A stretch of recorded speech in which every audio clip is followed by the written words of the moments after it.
गांव था धवलपुर। ये लग गया मेरा मसाला। अब तक गांव में किसी को पता नहीं चला कि 15 में कैसे खिलाती हूँ, और ना ही आगे कभी पता चलेगा। ये थी कमला काकी। धवलपुर में आए हुए उसे अभी बस 6 महीने ही हुए थे। वो रोज सुबह अपना ठेला लगाती थी। 15 रुपए में भर पेट मटन रोटी। उस दिन भी कमला काकी ने अपना ठेला लगाया। काकी, आज तो बहुत अच्छी खुशबू आ रही है। गली की मोड़ पर ही पकड़ ली। आजा मेरे बच्चे, अपनी ले ले। आज गरम गरम खा, मजा आ जाएगा। काकी, मुझे रस देना और मेरे लिए 5 रोटी कर देना। हाँ बेटा, मुझे मालूम है तुझे ज्यादा लगती हैं। ले, रस भी ले लेना। और चाहिए हो तो शर्माना मत। तू खाता है तो मुझे अच्छा लगता है। काकी, एक बात पूछूं? इतना अच्छा मटन लाती कहाँ से हो? 15 रुपए में तो कच्चा मटन भी नहीं आता। ऊपर से आप अनलिमिटेड मटन और अनलिमिटेड रोटियां देती हो। जब तक पेट भरे तब तक खाते रहो, दोनों चीजें। गेहूं भी सस्ता नहीं रहा, फिर ये सब कैसे कर लेती हो? अरे मेरे प्यारे बच्चे, तुम खाओ, जी भर के खाओ। कहाँ से आता है, कैसे आता है, उससे ज्यादा जरूरी है कि खाना अच्छा है कि नहीं। अच्छा तो इतना है कि आदमी उंगलियां चाटता रह जाए। बस फिर वही काफी है। जा बैठकर खा। थोड़ी देर बाद कुछ लोग खाकर चले गए। भीड़ कमला के ठेले से थोड़ी कम हो गई। उस वक्त ठेले पर कमला अकेली थी। कमला कढ़ाई में चम्मच चलाते हुए खुद से बोली, आया बड़ा मुझसे दाम पूछने वाला। कहाँ से लाती हो, कैसे लाती हो, कितनी पंचायत है। अपना चुपचाप खा और निकले यहां से। कहीं से भी लाऊं, मांग के लाऊं, चोरी करके लाऊं, तुझे क्या करना है? और वो कैलाश 5 रोटी अभी मांग रहा था। इंसान का बच्चा है या राक्षस का? 15 में देती हूं तो इसका मतलब ये थोड़ी है कि ये 500 रोटी खा जाएगा। इसका बस न चले तो 15 की जगह 500 रोटी का पैसा निकलवा ले, राक्षस कहीं का। ठेले के पीछे खड़ा रघुवीर ये सब सुन चुका था। उसका चेहरा एकदम बदल गया। वो बिना कुछ कहे चाय की दुकान की तरफ चला गया, जहां विनोद, महेंद्र और सूरज बैठे थे। एक बात आज तक मेरी समझ में नहीं आई। अब क्या? ये कमला काकी 15 रुपए में भरपेट मटन कैसे खिला देती है? 15 रुपए में तो भेलपुरी भी नहीं आती। मुझे भी कभी कभी यही लगता है। आजकल 15 रुपए में तो पानी की बोतल भी नहीं आती। ये दे कैसे देती है? और रोटी भी दे रही हैं। गेहूं का आटा भी सस्ता नहीं रहा। बात मेरे भी गले नहीं उतरती। तुम लोग जो सोच रहे हो शायद उससे भी ज्यादा बात है। क्या हुआ? अभी मैंने अपने कानों से सुना है। सामने से तो बड़ी मीठी बन रही थी, मेरे बच्चे, प्यारे बच्चे, और चाहिए तो शर्माना मत। मगर जैसे ही भीड़ हटी, कमला खुद बोल रही थी, कहीं से भी लाऊं, मांग के लाऊं, चोरी करके लाऊं, तुझे क्या करना है? सच? झूठ बोलकर क्या मिलेगा मुझे? और कैलाश को राक्षस कह रही थी, और भोला के बारे में बोल रही थी, आया बड़ा दाम पूछने वाला। अब तो मुझे भी बात अजीब लगने लगी है। उसी वक्त बूढ़े रामस्वरूप ठेले तक पहुंचे।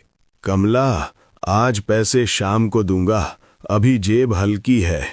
अरे रामस्वरूप जी, पहले खा लीजिए, पैसे बाद में दे दीजिए। पेट को इंतजार नहीं कराते। तुम न होती तो हम जैसे बूढ़े लोग कहाँ जाते।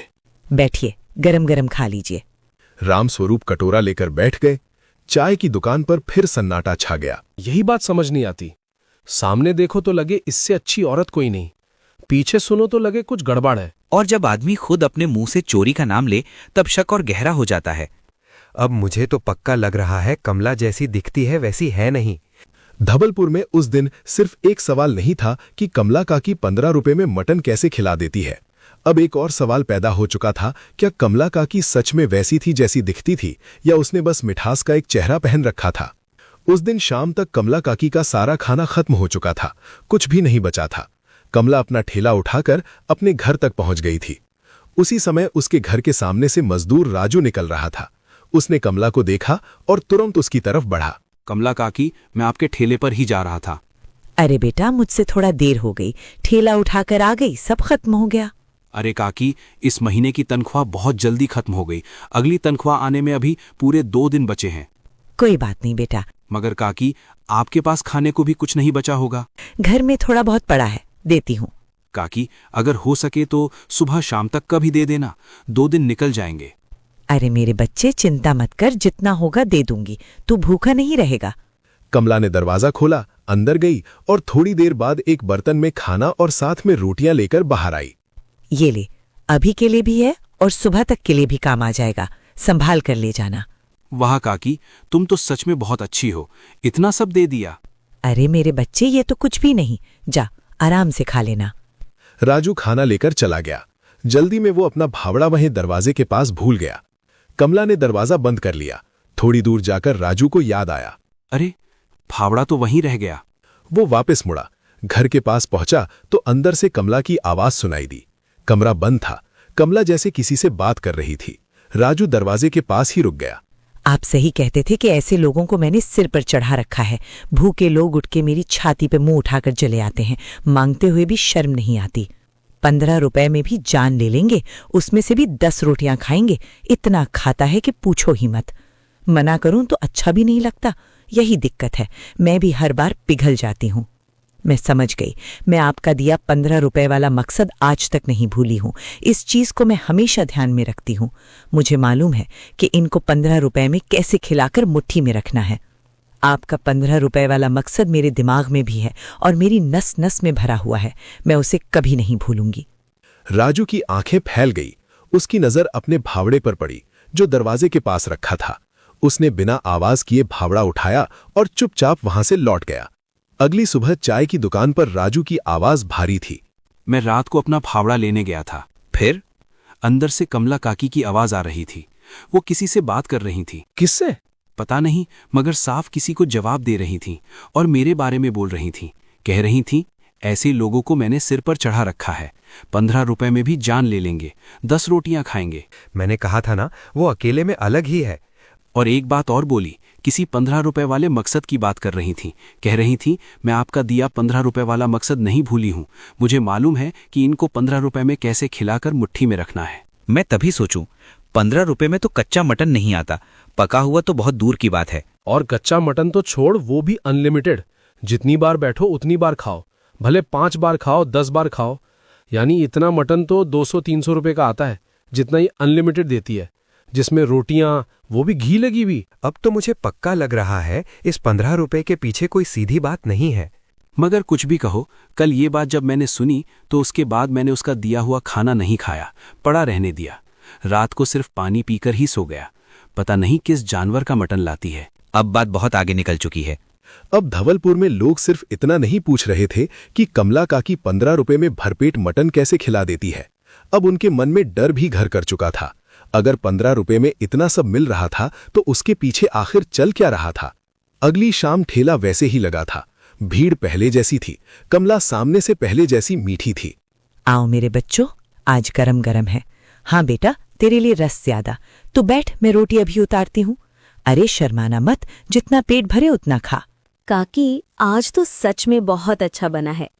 अरे बेटी, अच्छा लगे तो कल फिर आ जाना। आऊंगी काकी। सीमा चल दी। थोड़ी देर बाद भीड़ फिर हल्की हुई। कमला अकेली खड़ी कड़ाही में चम्मच चला रही थी। उसी वक्त सीमा, जो अपनी चुन्नी वहीं भूल गई थी, वापस लौटी। दरवाजे तक आते ही उसने कमला की आवाज सुनी। बस सामने से 2 मीठे बोल बोल दो, फिर सब सिर पे चढ़ाते हैं, जैसे मेरा लिए घर बार लुटाने आए हों। आज इसको दे दो, कल उसको दे दो, परसों तीसरा चला आएगा। मैं भी ना खुद ही इन्हें सिर पे चढ़ाती रहती हूँ। सीमा ने घबराकर अपनी चुन्नी उठाई भी नहीं, चुपचाप वहां से निकल गई। उस रात घर पहुंचते ही उसने अपने आदमी गोपाल को सब बता दिया। गोपाल उसी समय बाहर चबूतरे पर अपने 2 दोस्तों मदन और हरिशंकर के साथ बैठा था। मैं आज अपने कानों से सुनकर आई हूँ। सामने से तो मीठी है, पीछे से कह रही थी कि सब उसके सिर पर चढ़ाते हैं। फिर वही। अरे कमला काकी को तो मैंने भी कल रात अजीब हालत में देखा था। तेरी बातों में बताना ही भूल गया। क्या देखा? कल रात मैं खेत से देर से लौट रहा था। रात के करीब 3 बजे मैंने कमला काकी को कहीं से जल्दी जल्दी आते देखा, चुपचाप, जैसे किसी को पता ना चले। पक्का वही थी? हाँ, वही चाल, वही ओढ़नी, जल्दी जल्दी आ रही थी। देखा, मैं कह रही हूं ना, औरत सीधी नहीं है। दिन में ठेला, रात में बाहर। बात अब गहरी लग रही है। अब तक लोगों को सिर्फ कमला की जबान पर शक था। अब पहली बार उसकी रातों पर भी शक होने लगा। उस रात धवलपुर सो चुका था। गलियां शांत थीं। दूर कहीं कुत्ता भौंक रहा था। कमला काकी अपनी खाट से धीरे धीरे उठी। बिना आवाज किए दरवाजा खोला, एक खाली बोरा उठाया और चुपचाप बाहर निकल गईं। बस किसी की नजर न पड़े, जल्दी जाऊं और जल्दी लौट आऊं। वो ओढ़नी कसकर तेज चाल से चल पड़ी। गांव के मोड़ पर बैठा चौकीदार भीमू ऊँघ रहा था। उसने दूर से एक परछाई देखी, आंखें मलकर उठ बैठा। अरे ये तो सामने वाले ठेले की कमला काकी लग रही हैं। इतनी रात गए कहाँ जा रही हैं? कमला बिना पीछे देखे आगे बढ़ गई। भीमू देर तक उसे जाता देखता रहा। सुबह होते ही उसने ये बात नाई रामलाल को बता दी। मैंने अपनी आंखों से देखा है, रात के 2 बजे कमला काकी कहीं जा रही थी। 2 बजे अकेली? हाँ, और ऐसे जा रही थी जैसे किसी को पता ही न चले। रामलाल ने 2 और लोगों को कहा। दोपहर तक बात फैल गई। मैंने भी 5 दिन पहले कमला काकी को देर रात कहीं जाते देखा था।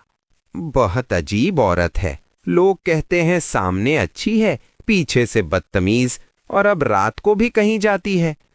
अगली रात हरिशंकर ने ठान लिया कि अगर कमला फिर निकली तो वो उसके पीछे जाएगा।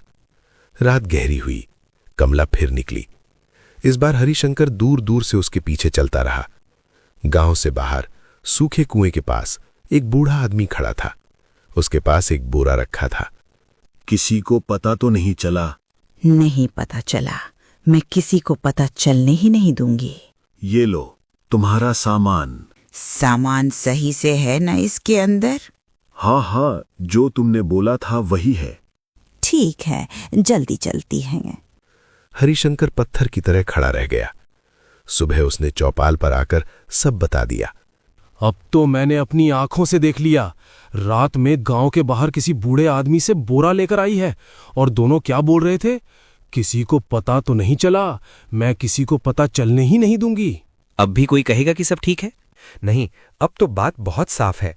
बोरे में क्या था ये भी देखा? नहीं, मगर बातों से ही समझ आ गया कुछ ना कुछ छुपा है। अगले दिन कमला भोर में सीधे हेमराज मसाले वाले के यहां पहुंची। इस बार भीमू चौकीदार भी वहीं चाय पी रहा था और हरिशंकर दूर खड़ा था। काकी, आज इतनी सुबह? जो कहा था वही दे, और ठीक से दे। वही, बस ध्यान रहे किसी और को इसकी भनक न लगे। ये वाला या वो पुराना? अरे तुम भी ना, दुकान है मेरी, ढोल नहीं। भीमू ने हरिशंकर की तरफ देखा। दोनों के मन में एक ही बात उठी। दोपहर तक गांव में नया रंग चढ़ गया। रात में बोरा, सुबह मसाले वाला, अब तो सीधा खेल लग रहा है।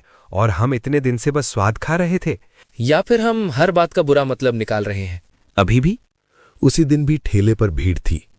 कैलाश बड़े मजे से मटन तोड़ रहा था। काकी, बहुत अच्छा बना है, खाते खाते मन नहीं भर रहा। खा बेटा, जी भर के खा। तू खाता है तो मुझे अच्छा लगता है। जब कैलाश खा रहा था तब कमला मन में सोच रही थी।